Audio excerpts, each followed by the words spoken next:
Ready? या दिनस board के लिए डिक्टेशन, ठीक है? स्टार्ट। देश की अर्थव्यवस्था में सेवा क्षेत्र का महत्वपूर्ण स्थान है। स्टॉप। यह अर्थव्यवस्था का तीसरा घटक माना जाता है। स्टॉप। पहला घटक प्राथमिक क्षेत्र है, जिसमें कृषि, वानिकी, खनन और मछली पालन आदि जैसी गतिविधियां शामिल हैं। स्टॉप। द्वितीयक क्षेत्र में विनिर्माण और निर्माण कार्य से जुड़ी क्रियाएं शामिल हैं। स्टॉप। तीसरा घटक सेवा क्षेत्र काफी व्यापक है। स्टॉप। इसमें खुदरा और थोक व्यापार, आतिथ्य और पर्यटन सेवाएं, जिनमें होटल, रेस्तरां, ट्रैवल एजेंसियों और पर्यटन स्थलों से संबंधित सेवाएं शामिल होती हैं। स्टॉप। बैंकों, बीमा कंपनियों, निवेश फर्मों और अन्य वित्तीय संस्थानों द्वारा प्रदान की जाने वाली वित्तीय सेवाएं भी इसी क्षेत्र के अंतर्गत आती हैं। स्टॉप। विभिन्न प्रकार की व्यक्तिगत पेशेवर सेवाएं जैसे कानूनी, लेखा परामर्श और अन्य व्यवसायिक सेवाएं भी इसमें आती हैं। स्टॉप। परिवहन के अंतर्गत माल ढुलाई और लोगों की आवाजाही से संबंधित सेवाएं भी आती हैं। स्टॉप। पैरा। इस क्षेत्र में लगभग 2.6 करोड़ लोगों को रोजगार प्राप्त होता है। स्टॉप। भारत के कुल वैश्विक निर्यात में सेवा क्षेत्र का लगभग 40% योगदान है।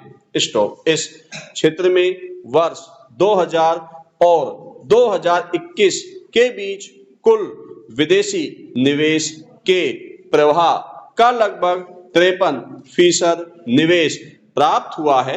स्टॉप। अर्थव्यवस्था में सेवा क्षेत्र की वृद्धि दर भी काफी संतोषजनक रही है।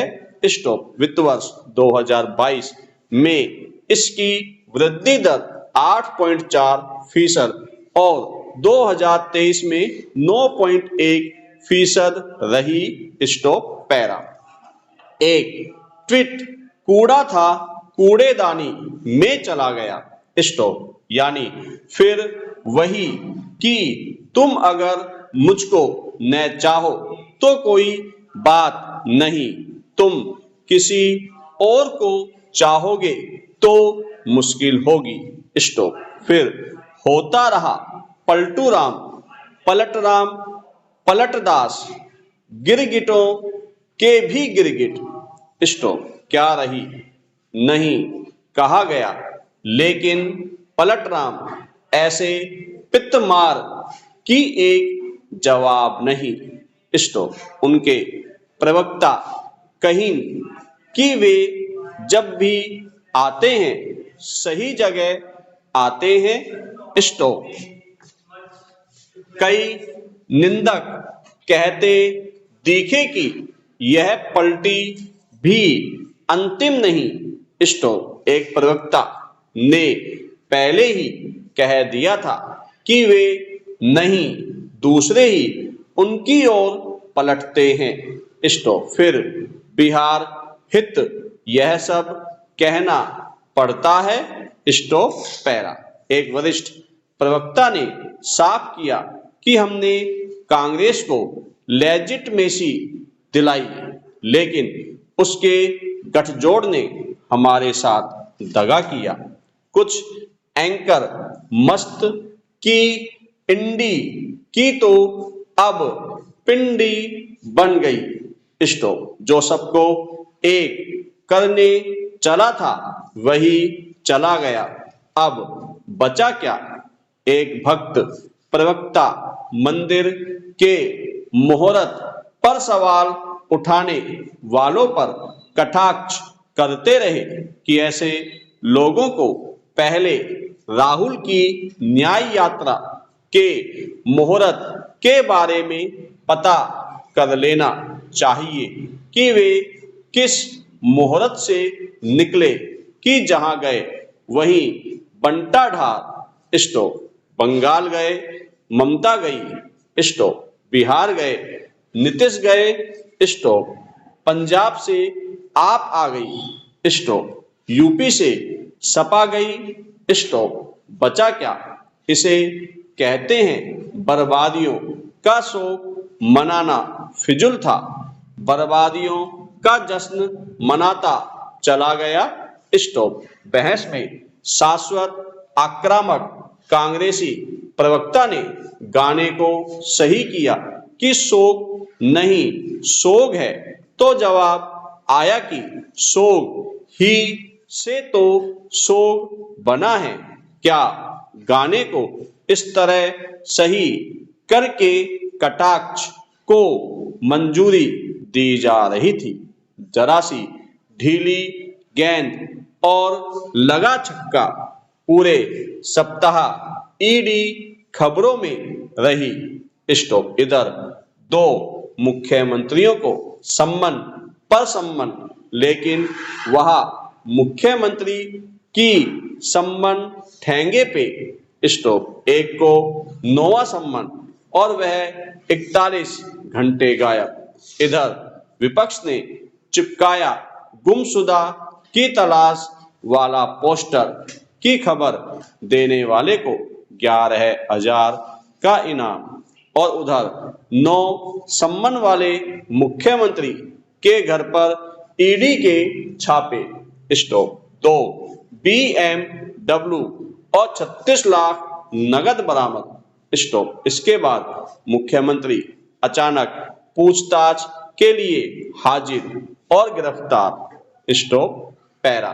फिर एक दिन लालू जी और एक दिन बेटा तेजस्वी ईडी के सामने हाजिर, और वही दृश्य कि आगे आगे नेताजी, पीछे पीछे समर्थक जी नारे लगाते कि अपना नेता कैसा हो।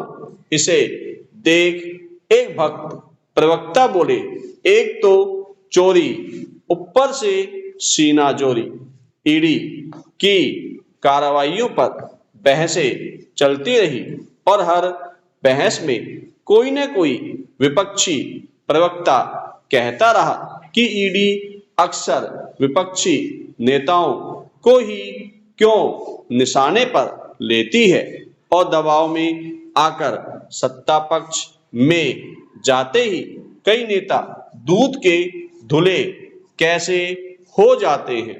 विपक्ष इसे भाजपा की वॉशिंग मशीन कहता है और सत्ता के प्रवक्ताओं के पास इस आरोप का कोई तसल्ली बख्श जवाब अक्सर नहीं दिखता। पैरा। इसी बीच विपक्ष के एक बड़े नेता ने देश को चेताया कि वोट देने का यही आखिरी मौका है, इसके बाद चुनाव नहीं होगा। डर के कोई दोस्ती छोड़ रहा है, कोई पार्टी छोड़ रहा है। स्टॉप। इतने डरपोक लोग हैं तो ये क्या मुल्क को बचाएंगे? डरा विपक्ष कहता है कि सत्ता हमसे डरी हुई है, इसलिए हमें डराती रहती है, लेकिन हम डरने वाले नहीं। ऐसे डरे निडरे वीरों को हमारा सादर नमन। Stop para. इसी बीच प्राण प्रतिष्ठा में शामिल होने वाले इमाम इलियासी को फतवा दे दिया गया तो कई चैनल बहसे लगे कि इस देश में फतवा चलेगा या कानून। इलियासी बोले कि मुझसे माफी मांगने को कहा गया है, लेकिन सुन लो मेरी बात कि मैं न झुका हूं न झुकूंगा। ये बदलता भारत है। स्टॉप।